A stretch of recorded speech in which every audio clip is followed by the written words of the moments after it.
The whole point to watching bad movies is to have fun with them, right? Even though some don't agree with it, there are movies out there considered so bad it's good. And I'm one of them. But what does that mean exactly? Everyone has their own set of criteria, but I believe that the gist of it is that there are movies out there that are so bad that you have to wonder what went through the minds of everyone making it. For example, people don't think that the line, "I did not hit her. It is not true. It's bullshit. I did not hit her," or "Hi, Mark," is natural dialogue. So when it's portrayed as such, it's funny as hell. All you can think is, what happened? But then there's the flip side of it. What do you do when a movie is just uninteresting or downright bad? The answer, as we found out, is that you talk about a man blowing a horse. So join myself, Paul, Charlie, and Dan as we discuss Grand Piano. Who the hell writes things like this? Who's this guy? Why is he here? So we're just cutting to here now. Why not? They couldn't even write the animals well. How does that make any sense? How can he be there now like this? No, just take us up on how people act. Fuck me. What did I just watch? I am so low energy right now. Usually I can at least muster something, but holy shit. I am so tired. Well, it's a Wednesday. It's middle of the week. It's tough. We got the convention coming up. We got PAX coming up, and then to top it all off, we watched a movie about a piano player. Yeah, and so interesting stuff. A boring movie about it. Courtney's trying to, get us going, get our attention by, reading articles about men who smoke marijuana and then fuck a horse. But He didn't fuck a horse. He blew a horse. There's a difference. The fuck? he cut a hole in his pants for preparation because we all know that when you smoke marijuana, you can use scissors effectively. I can't even get up off the goddamn sofa. Cocaine, I see blowing a horse, but marijuana, give me a break. Wait, hold on. He cut a hole in his track pants to blow a horse? What was he preparing for? I have no idea. He cut a hole in the front and the back and then decided, maybe he was on marijuana. Maybe his intent before he smoked up was that he was going to fuck a horse. Oh my god, there's a photo of him. Look at that horse fucker. He looks you guys can't see it right now, but it just says man smokes weed, sucks horse's dick, and then the guy's mugshot. This looks like a guy who would suck a horse dick. Please don't Google suck horse dick right now. It's not going to be what you want. Google horse dick, children. So we should probably talk about this movie now, shouldn't we? If you want. Mean, I'm half awake, half asleep. It's been a rough week, but I mean, I didn't hate it. To me, I would describe it as a paint-by-numbers thriller. And now some people will see this as bad. I don't see it as good, but I don't see it as this awful thing. As we'll see, a lot of people disagree with me. And It brought nothing. Exactly. Just looking up what people thought about this, the reviews, the quotes, it has been the most interesting roller coaster ride of what the fuck do people actually think about this? It's weird. I mean, let's start with just the ratings. On IMDb, it's a 5.9. I think I'd rather watch that pothead blowing that horse. Seconded. That's 2 for the pothead blowing the horse. One for this movie. Martin wants the movie over the pothead blowing the horse. Yeah. I'm gonna take a mediocre thriller starring John Cusack and Elijah Wood over a man blowing a horse. I'm sorry, man. I'm watching the horse blowing. Yeah, we can't get off this subject. That man had something inside of his marijuana. Yeah, well, yeah, he probably had a lust for horse cock inside that marijuana. Anyway, so when I was watching this movie, I watched Whiplash before the Oscars a couple of weeks ago, and it was a really, really great movie. And you know what I thought? I was like, what would make this movie better? If he was pointing a gun at that person playing the piano or the drums or whatever. That would make this movie so much better because classical instruments and guns go together. They really, really do, Charlie. They really, really... Oh, I'm sorry. No, they fucking don't. How can you make something interesting out of this type of subject and also rip off some other sort of movie? You see, that's the thing. I mean, they did. It's called Phone Booth. Phone Booth was a fun movie. It was a good thriller. This was that... but it got hit in the head or ate lead paint chips as a kid. if it were a person.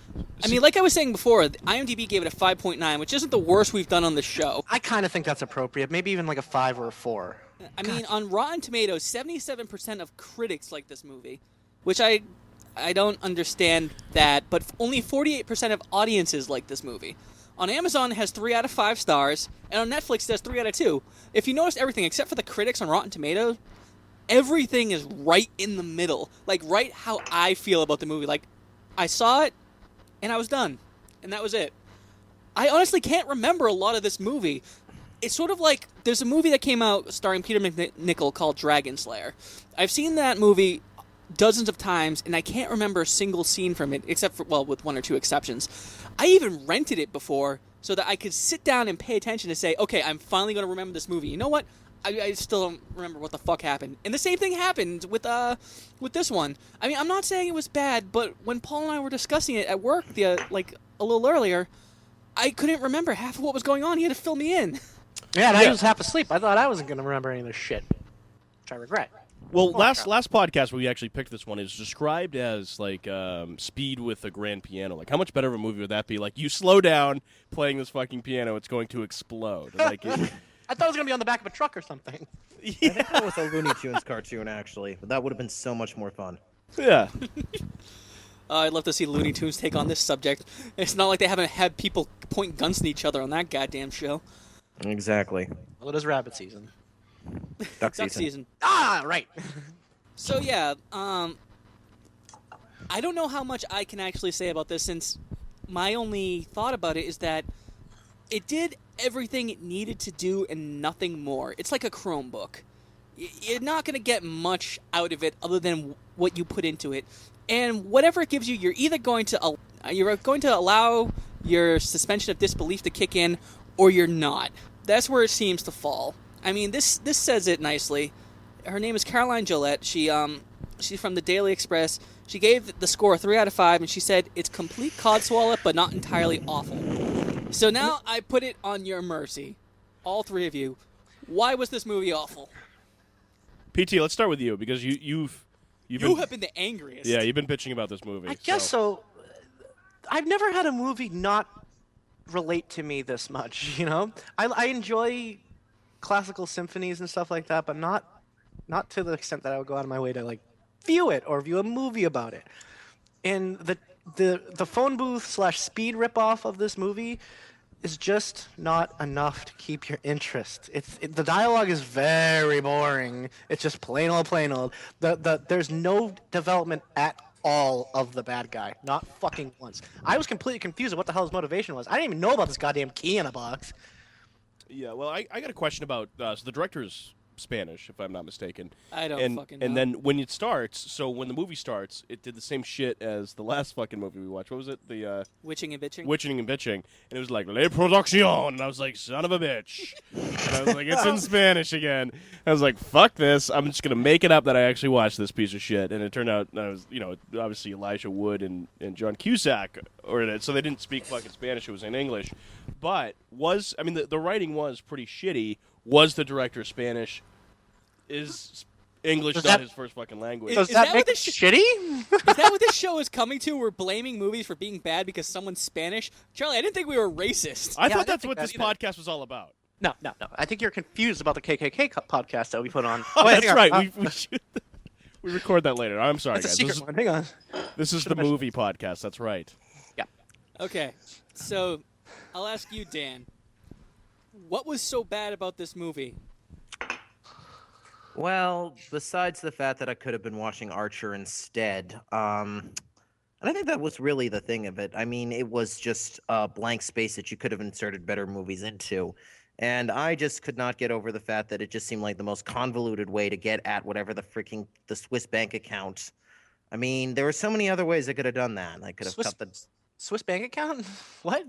So to catch everyone up to speed on the plot of the movie. So the plot of the movie was this: Elijah Wood is a piano player, and believe it or not, he's kind of a pussy, and he has stage fright. So he stopped Oh, performing. really? But yeah, he was. But yeah, I know. Oh my it's, God, I didn't even it's catch on to kind that. of like that. You're The fucking problem kidding. is he was playing on that exact same piano, I think. Am I wrong about that? 5 years earlier, and he Yeah, fucked up. and he fucked up on something that I was convinced until I looked it up was called Lake Cats and Dogs. It was not called that. It was called something else. He basically the show is dedicated to the person that was teaching him. Someone correct me if I'm wrong. It was like his mentor, and Nope, that's it. That's okay. That's right. And that guy had a fortune which mysteriously disappeared, and then all of a sudden we're fucking, he shows up and does a show after 5 years. It's a big deal. He finds a note in his music that says, "Don't play any wrong notes, or we're gonna fucking kill you." And he goes, "Ha, you guys are dicks," and like just goes on. And then somehow he gets a headpiece and he starts talking to the killer, and the killer's like, "No, I'm like dead serious. I know this seems retarded, but I'm fucking super serious." By the way, yeah. The notes that he when he was flipping the pages were reacting to everything he was doing. Like if he was about to get up, he was like, "No, you fucking don't." I'm like, "What? Get the fuck out of here!" Get the fuck out of here. Yeah. Well, they didn't develop him that far. He might have been psychic. I mean, maybe. Listen, that could be possibly true. I can't prove that because they didn't establish anything in this movie. Yeah, maybe he didn't have real bullets, he had mind Exactly. bullets. It established that he knew far in advance that he'd get a good rate on Alex Winter. I loved Alex Winter in this movie, by the way. The only thing I liked about this movie was him because he just did not give a fuck. He's like, "I need a paycheck." Yeah, he's just killing time until he can join Bill up and with Ted Keanu Reeves again, so he can do another Bill and Ted movie. Who was Alex Winter? Which one was he? Bill is Who? The blonde one, the not Keanu Reeves. not Keanu Reeves. Oh, okay. Who was he in this movie? He was sort of the accomplice guy, I think. Yeah.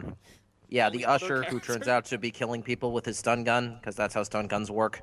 Listen, he doesn't have a belly shirt and curly hair in this movie, so you don't recognize him. See, this is what happened. I fired my intern that does my research for me. So, It's also why I can't afford rent this month. Wasn't embezzling money from us, us who has no money. Well, that's how this economy works, Paul.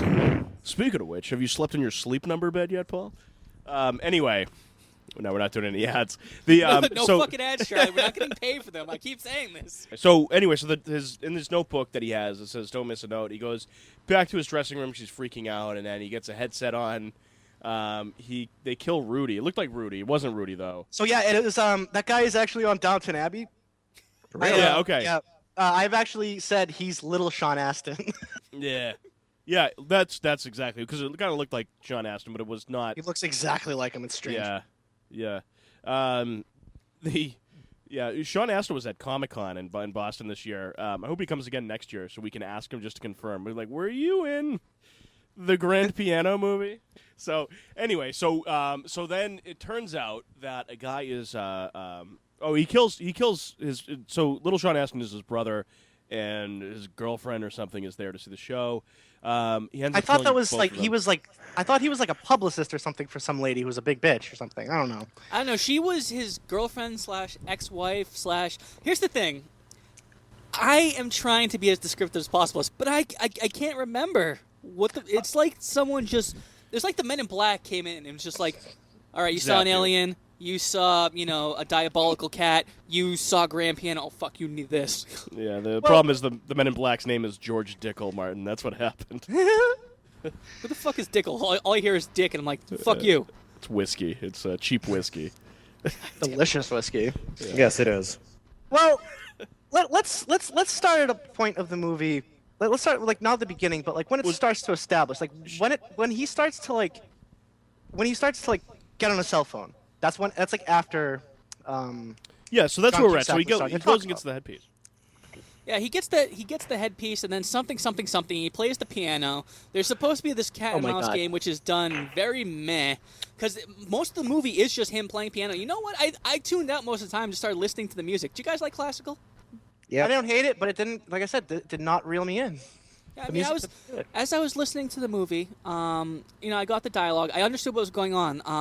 I was trying to determine whether or not what was being played was a certain type of classical music. At first, I thought it would have been chamber music, and I thought, no, that's the wrong instrument for what it was. It also wasn't composed with the same beats, and I thought maybe it was a Baroque style. Then I realized, what the fuck? I already predicted what this movie was going to do in the first 15 minutes that I didn't have to pay attention, and I was right.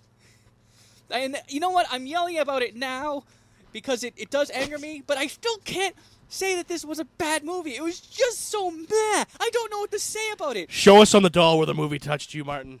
Anyone So, else- are when you I'm saying that I'm dumb for just saying that like the not establishing anything didn't made this movie not make sense to me?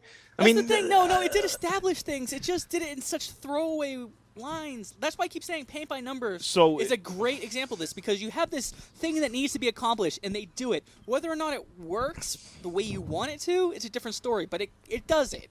So, Paul, the movie makes a lot more sense if you read the Wikipedia article about the plot. I guess so. I think Yeah. we did that earlier today when Martin and I were discussing this. Yeah, I movie. had to explain the ending because he didn't know that there was a reason why. I thought it was a bomb or something. Like, oh, you better play that last note, and everybody's gonna die because this is like. I thought it was like a no-win situation or something. Like, I thought would this he was a have a Kobayashi gun? Maru Why would he have a gun trained on the guy? He could to have just fuck done with it. him.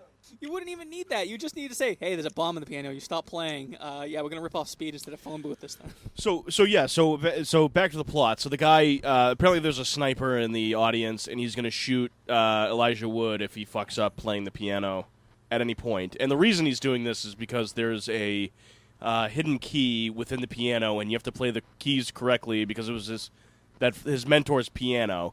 And if they get the key, then they get his fortune, which is mysteriously fucking missing, which is not made extremely clear in the movie. No, but it was they very probably well said done it on the once. Wikipedia page. They probably said it once in the dialogue, or tried to like hint towards something being in it, but I must have missed it. And here's the thing. What this movie does is, since it's a thriller, it can't tell you what the guy's motivation is until the end. So what it's trying to do is, like I said before, that cat and mouse thing, where most of the movie you're trying to figure out, is this guy have a personal vendetta? What does he have to do to relate? So you're guessing this. So all this lock and key bullshit that comes up, you keep saying you missed it. It didn't happen because the reveal was at the end. That's when it was supposed to be. That's what they do in thrillers. And usually it has some kind of interesting thing. Instead, it was just a MacGuffin, a key. The guy wants to get rich. There was no personal attachment to it. Also, is it just me that found it weird that their brilliant plan was to shoot the only person who could possibly unlock the lock with the key in it that was connected to the piano? Yeah, how are they gonna get to it once the key fell out? He would be there. He'd be like, "Okay, I have your fucking key, dickhead. I'm gonna run." Or like he plays the wrong note and then he shoots them, and then now what? He's the only. They make it very clear, like in the movie, he's the only one who can play that particular combination of keys in the world. So he's dead. Now what do you do? The thing is, they were also using his girlfriend / ex-wife / whatever the fuck she was as leverage. So it wasn't just on him. They were going to kill the girl. No, it was here's- definitely his wife. Absolutely. Now here's the thing: when they actually get to the last key, and let's talk about the ending for a minute, because why the hell not? Why not jump to it? Everyone at home, you're probably not laughing. You're probably just like, "What are these doing?" I'm sorry, Dan, for coming on the episode of the most meh movie we've seen. But let's get to the ending. Well, everyone liked The Sopranos last episode, right? That's pretty much it, guys. At the end of the movie, he plays all the things, all the keys. He's going really fast, and it looks really impressive. And then he deliberately skips the last key. Now, this entire movie, the tension has come from, oh my god, the killer's going to shoot the person if he fucks up. And he deliberately fucks up in an act of defiance. And what happens? He's told to play it again. Yeah, the whole thing. No, It gets not the really whole thing. angry. No, just Oh, the no. last piece. I thought The he said entire that. Yes, thing. he Oh, has the the last four bars of the last piece. 4 bars, he said. Mhm. Yeah, and you see all the gears going and all the things happening, and it falls flat. The ending is the one thing I did have an actual problem with. The rest of the movie is throwaway, whatever. If it's on a Sunday afternoon, you're nursing a hangover, whatever. It's not gonna hurt. But the ending is just so bafflingly So dumb. annoying. Although the nice surprise at the ending is that it came at an hour and 18 minutes. I There- did notice the short runtime on this movie. It still That was felt nice. really long, though. Yeah, no, I mean the movie on Netflix, credits and all, is 90 minutes. There was 12 minutes of credits, though. How, what the fuck? There was a lot of people working for that movie. I think it was mostly like the audience or something. We're going Yeah, to there were, like, list 5 every different- extra. There were like 5 different studios that funded it too, so that took like 3 minutes right there. Were there really? Yeah, there were like 5 different Spanish foundations that funded this movie. Elijah Wood is not cheap, apparently. Jeez, it's like when you have a German do it. You have Uwe Boll who cuts every corner but can make it on like 6 nickels rubbed together. You take a Spanish guy, he's like, I have a vision. It involves Elijah Wood. All right, we're gonna need $60 million. What's the plot of your movie? A hobbit plays the piano. It's like they started with who they wanted to cast, realized they ran out of money. I'm just like, okay, so it's just him playing a piano the entire movie. I need the hobbit and the guy from Must Love Dogs. Whoa. His whole library of films. You I went with picked that one? Must Love Dogs. Which one was the Must Love Dogs? I don't even remember. It was a John Cusack Oh, of course. Oh, romantic Jesus comedy. Christ. I mean, there's, Forgot the about movies that. he was in the 80s, all those. There's Hot Tub Time Machine. There's The Ice Harvest. There's Room, 187 or whatever the fuck that was, the Stephen King one. You couldn't think of one of that was those. You awesome. had to go with something about fucking dogs. Must Love Dogs. It was a romantic comedy. Very, very forgettable. We could have lost that to time and space. We could have erased that from our memories. Never know it existed. Instead, Charlie has to bring it back. That's right, Paul. Bitches love Must Love Dogs. I'm just saying. My wife's saying she'd never seen it. She's sitting over here reading horse blowing stories. She's like, never seen it. She's like, that movie sounds fucking gross. I've never seen it. I'm gonna keep reading this shit about this horse. Instead, I'm going to look up that Bobcat Goldthwait movie. That movie has animals and blowing, and it's a lot better. Jesus. But, I mean, was this John Cusack's worst fucking performance ever? I think it was. Yeah, I'd say so. I think this is. He literally phoned it in. I wouldn't be surprised if he fucking phoned this. He recorded this on his iPhone or something. His entire career is based around mumbling into a microphone, though. Was it really any different? Good point. I mean, Hot Tub Time Machine's performance kind of wasn't great. He was great in his heyday, you know. I mean, he was fantastic in like Grosse Point Blank. And, like, Must Love Dogs. I mean, yeah, he really didn't phone it in those fucking movies where he got a paycheck only. I mean, wasn't no, it probably wasn't. For some reason, I think Grosse Point Blank was an independent film. I don't remember. Honestly, there's a whole bunch of research I probably should have done, but every time I went to the computer to actually look up stuff in the movie, I would hit these weird dead ends. Like, I was looking up trivia because there's so much about the plot and the reception of the movie that nobody actually asked them, like, what happened during the filming of it. All I know is that Elijah Wood took piano lessons so that he could play some of those pieces. Yeah, his hands definitely didn't cut away from his hands a lot. He definitely was playing a lot of that. It was kind of neat. Okay, I'm gonna give the movie that. That was impressive. And that has nothing to do with the movie. That has everything to do with Elijah Wood being a method actor. Is he method? I don't, it's pretty. No, light on probably method. not. But for, you know what? For the movie Maniac, he actually killed a bunch of people. So, yeah. Oh yeah. Yeah, he murdered a bunch of people. He did apologize. He doesn't hate women. No, he was just But a method actor. All right, so I mean, there's really not a lot to talk about as far as scenes go. You can predict what's going to happen. It's because- playing, done. So I want to go into the reception of this movie because of the people who like it, they give it these weird praise, and I want to know where it comes from. Like, what do you guys think about people who say stuff like, nicely composed and played with an endearing sense of Hitchcockian humor, grand piano is well worth the tinkle. You can thank Elliot Noble from Sky Movies for that. I didn't even realize that the word tinkle was in there. Yeah, when I think of Hitchcock, I'm like, you know what? The only movie he didn't make was a movie about a guy trying to shoot a guy playing a piano with a key inside. Like, I mean, every fucking thriller that comes out, they're like, this is Hitchcockian. And it's like, no, it's not. Because every movie Hitchcock made was good. Every single movie was good. This movie was not good. Wait, hang on. Around. Every single movie of Hitchcock's was good? I will stand by that Holy statement until I die. Name one. Fuck. That's bad. The woman. Great movie. think Fuck, you I even just know had what it. There was that one is, on my Netflix. I couldn't even remember it right now. You did do this movie about a guy getting high and blowing a horse. But it was still really suspenseful and really good. He did star in that one. It was the only movie he starred in. Alfred Hitchcock stars in Blowing a Horse. Rated PG-13. Bring the kids. So, I mean, I guess I can see I can see the Hitchcock comparison if you were to say Hitchcock's. I mean, if all thrillers are Hitchcock's, you know, you can't just say that. You can't. No, because Hitchcock plays with your expectations. I mean, if you see Psycho now, it doesn't hold up as well because we've seen the tropes dozens of times. But he keeps your attention with these tense moments because you don't know if fucking Bates there is insane or not because he can go either way. Also, the main character in Psycho dies in the first 20 minutes or something. So like, Oh, yeah. Yeah, so we're talking about a time where you think one way. This is a huge actress at the time. Vivian Leigh was like, if you were to take Angelina Jolie and put her in a movie now, that's what you had. And you would expect, okay, this is our main character. 20 minutes in, dead. see you Yeah, later. everybody knows her and her face. I mean, that is what she's famous for now, anyway. Yeah, and that's the thing. So when you have to build upon that work, to say something is Hitchcockian is kind of like, I don't know, describing frog-like chicken. That's so Kafka-esque of you to say, Martin. I don't You pretentious cunt. I don't. It's just like you don't have any other words. Cracked actually did an interesting article today and said the one thing they said was Hitchcock is not a genre. He Oh my did God. he did many different genres. He did dramas. He did horror. He did thrillers.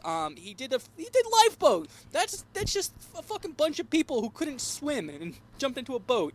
Did Rope. Oh, that was it. Is Rope good? Rope's Rope's Yes. good. Rope's a great movie. Fuck. Yeah. Fuck. He's still trying to think Yeah. of a bad Hitchcock movie. What are you just gonna name movies, PT? Until you like, what about Birds? Was that I one was good? just gonna say, what about Birds, huh? Was Birds any good? Strangers on a Train. What do you think of that one, huh? What about Vertigo, huh? Fucker.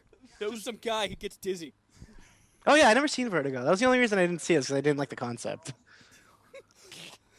It's like, go fuck yourself, Hitchcock. This better be Yeah. really good. Hate the disease. I'll probably hate the movie too.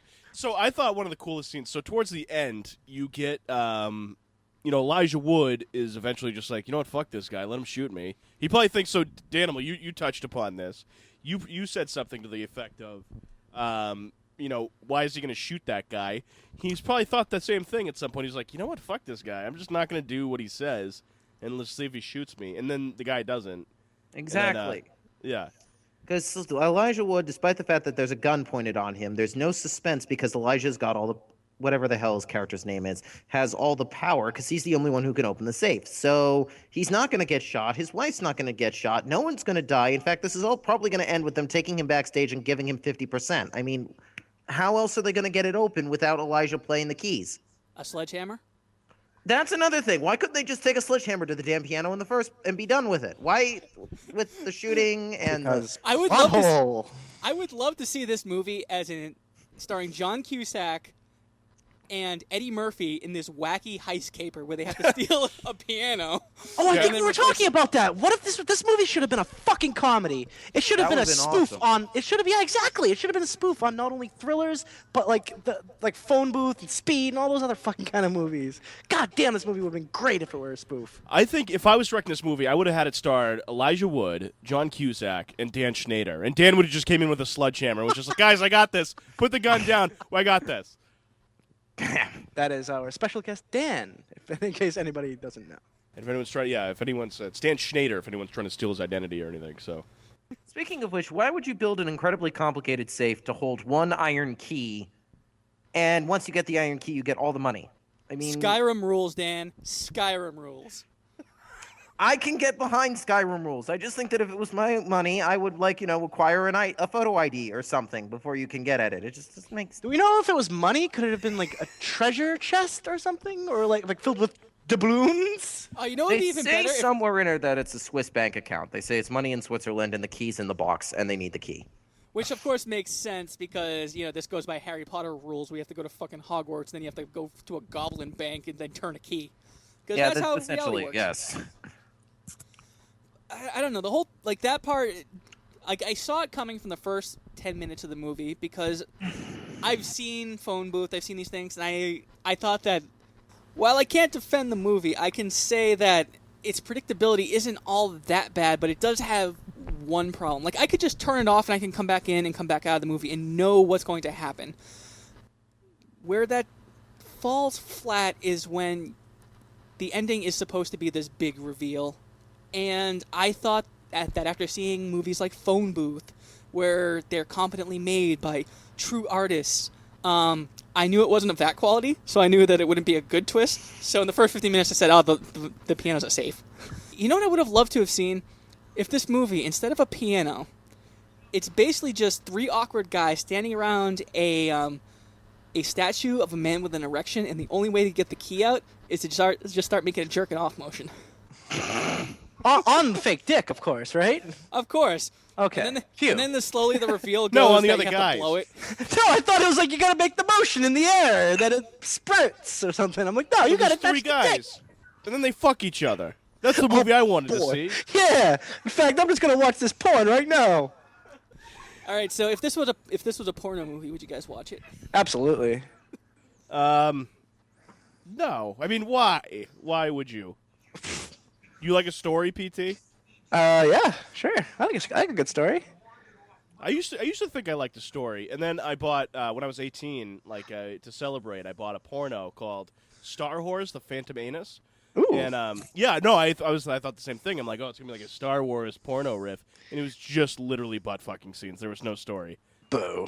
Yeah, it was disgusting. You know, I'd probably see this if it was a porno because, if you're gonna see two people, fuck each other in the ass with a double-sided dildo, you might as well have some classiness in the background.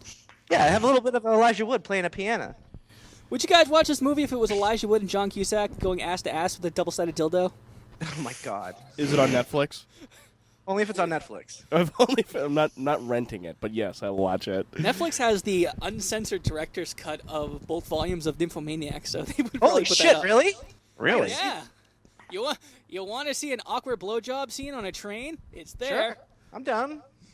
It's Wait, is it like exactly 3 hours? it's exactly 62 seconds, so that's how long you have to jerk off. Jesus, guys. First of all, it's 62.5 seconds. And how much do you know about this scene? Yeah, actually, I didn't know anything about this. I didn't even know how hardcore Nymphomaniac was. No, there's actually a scene in Volume 2 where she decides that I need to get even wackier, so she gets DP'd by two black guys. Good for her. What? Yeah, and you know why I'm seeing it? Because I started, and now I just have to know the ending. But it's honestly, these scenes, explicit as they are, they're boring. The whole movie That's how is I get boring. attention too. I get Oh, that DP'd kinda by two blows. black guys. Get it, guys? It kind of blows. Yeah. Speaking we of get it. blowing, I Speaking believe of puns. this movie blew. There we go, Paul Thresher coming in hot with the insults. Here we go. Speaking of blowjobs, this movie was a blowjob. I'm just gonna There we open go, it up. Paul. I usually I have a lot to talk about, but for the third time I don't. Does anybody have anything to say about this movie? So the scene where they're fighting at the top of the rafters. So eventually they make it to the top. Oh of the yeah, that was rafters. actually I didn't hate that scene. Well, they fall, and John Cusack gets thrown through the fucking piano, and it Face breaks. plant. Yeah, it's like an old WWF match, like tables, ladders, and chairs. When someone gets slammed through it like a set of tables, that's what it looked like. And then also at that point, I'm like, oh look, they solved the fucking problem. He can probably get the key now. Yeah. Well, you know what? I'm gonna jump to this really quickly. This is a 1-star review. Well, let's hear it. This is a big 0. Ooh, Don't yeah. waste your time. It makes no sense. It has no ending. Skip to something else. You cannot walk on a broken leg? And 1 out of 1 found that helpful. Well, I I mean, was he that had a one. cast on by that point. That makes a big difference, I would right? like to point out that was absolutely a compound fracture. Guess some people don't ever walk again with compound fractures. Really? They don't just casually look up and say, I think I broke my leg. Well, sometimes they do that, but then they also scream in pain immediately after. And in addition, a cast usually doesn't immediately work, especially when it just happened. So, how much heroin do you think John Cusack was on? Do you think it was on like a borderline Philip Seymour Hoffman level, or? Oh boy. Yeah, he has to make these movies in order to afford it, huh? We're getting dark here today, guys. I guess. What do you want from me? I actually had to watch another movie after this called Vanished with Danny Trejo and Tony Todd, and I'm using those starring roles loosely.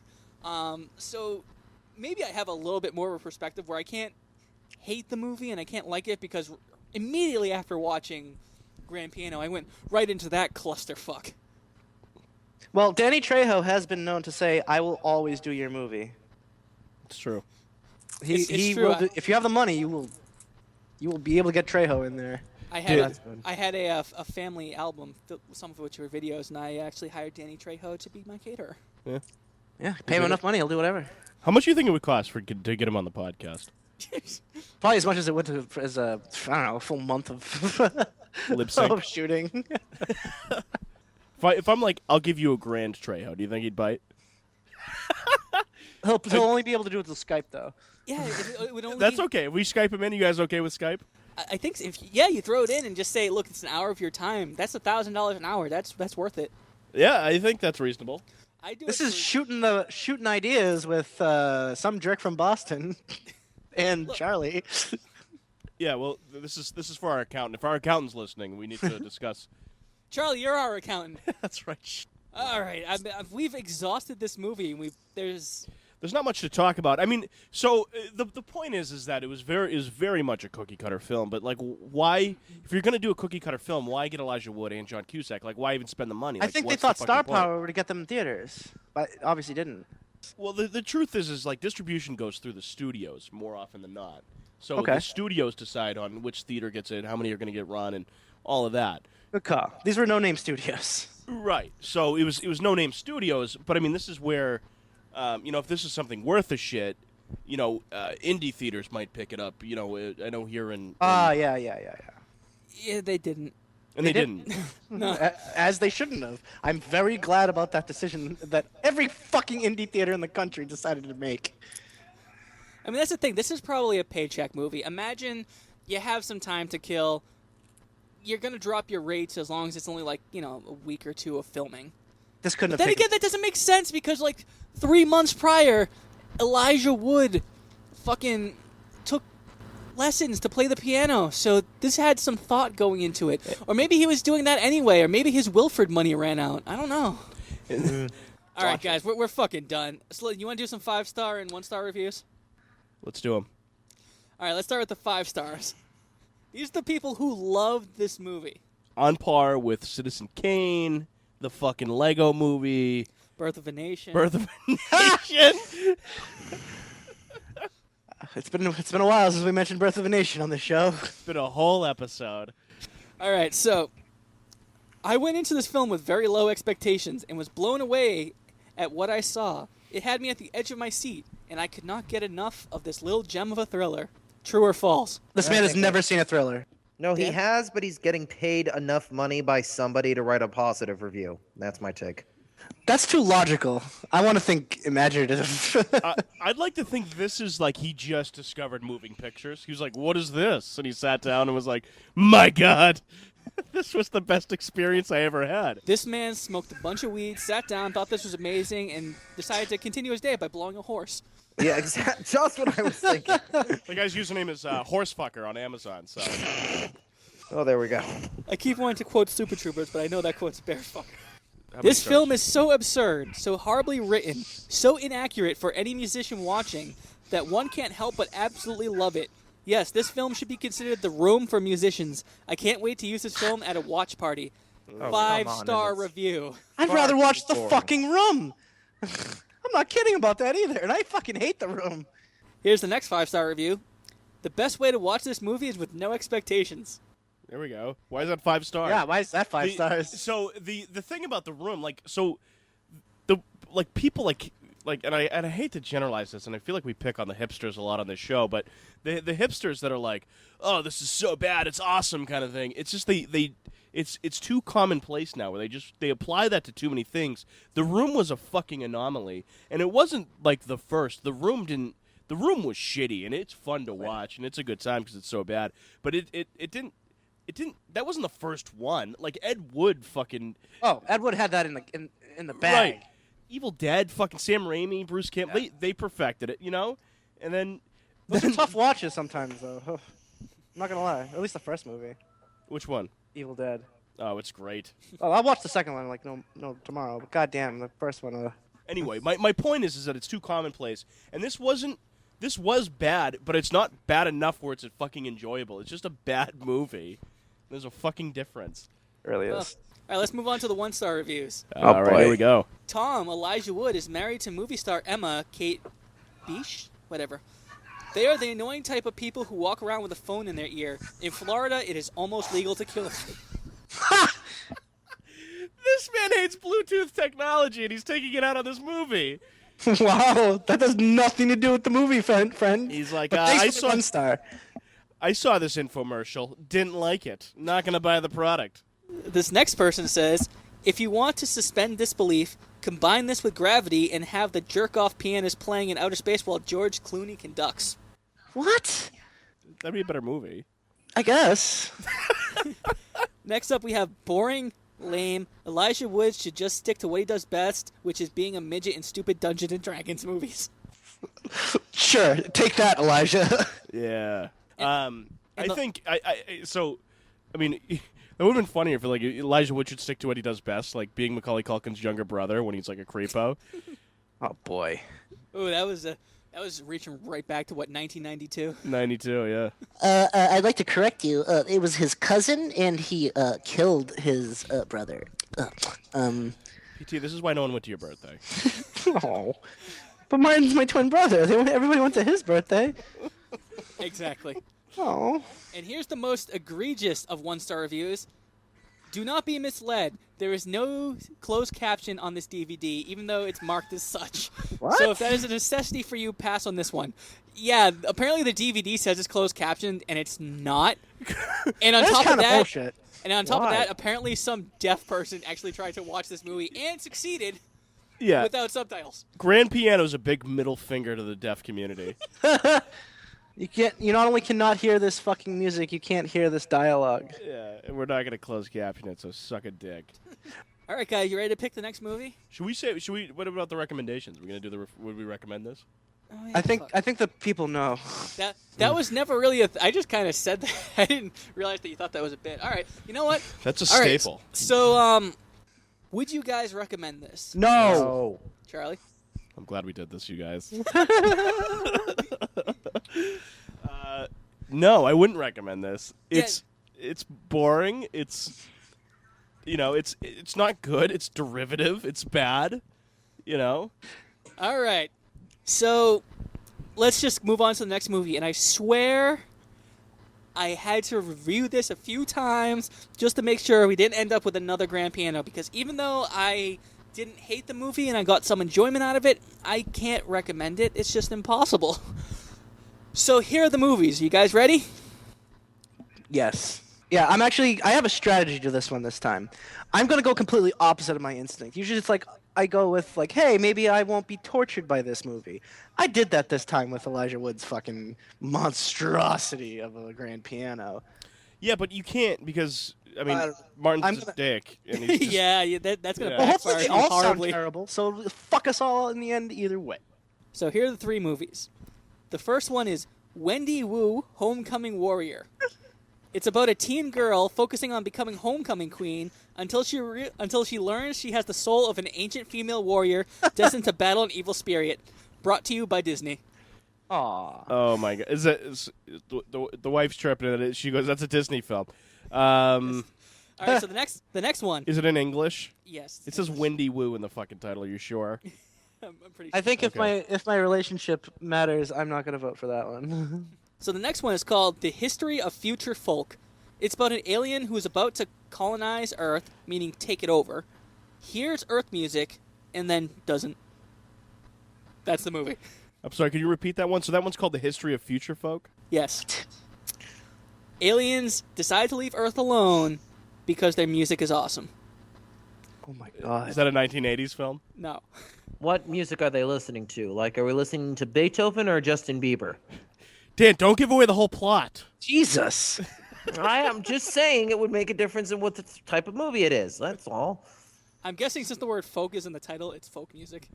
Oh, that's terrible then. Okay. They're all terrible. Let's not bullshit here. All right, and the last movie is called Enter the Void. When a drug dealer is shot, his soul goes on a trippy journey to the past, present, and future. See, Paul, you always go with the druggy, trippy ones, and since I know what I'm going with the one.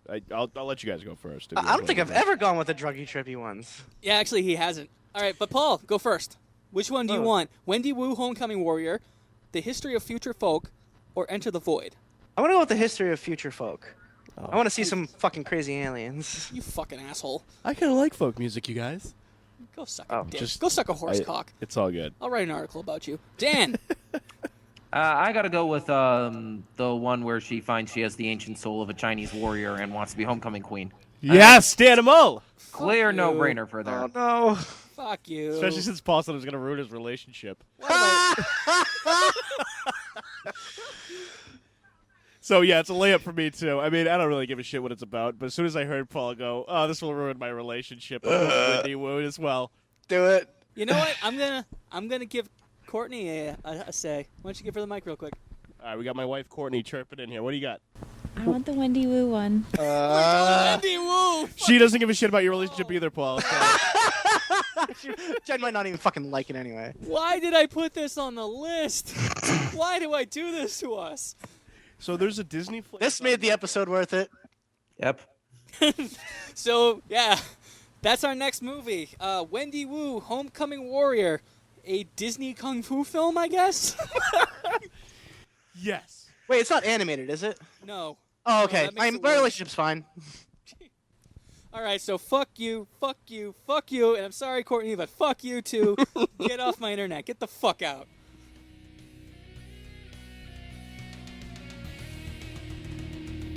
That's it for now. Catch more episodes on iTunes, Stitcher, and YouTube. Like us on Facebook at facebook.com/WDIJW podcast. If you've got any comments, questions, or just some good old-fashioned hate mail, email us at WDIJWpodcast@gmail.com. I can be found on Twitter at SomeJerkFB or on Tumblr at SomeJerkFromBoston.tumblr.com. Until next time, shoot the piano player to get the key. Life can be like a video game sometimes. You don't know. Adios for now.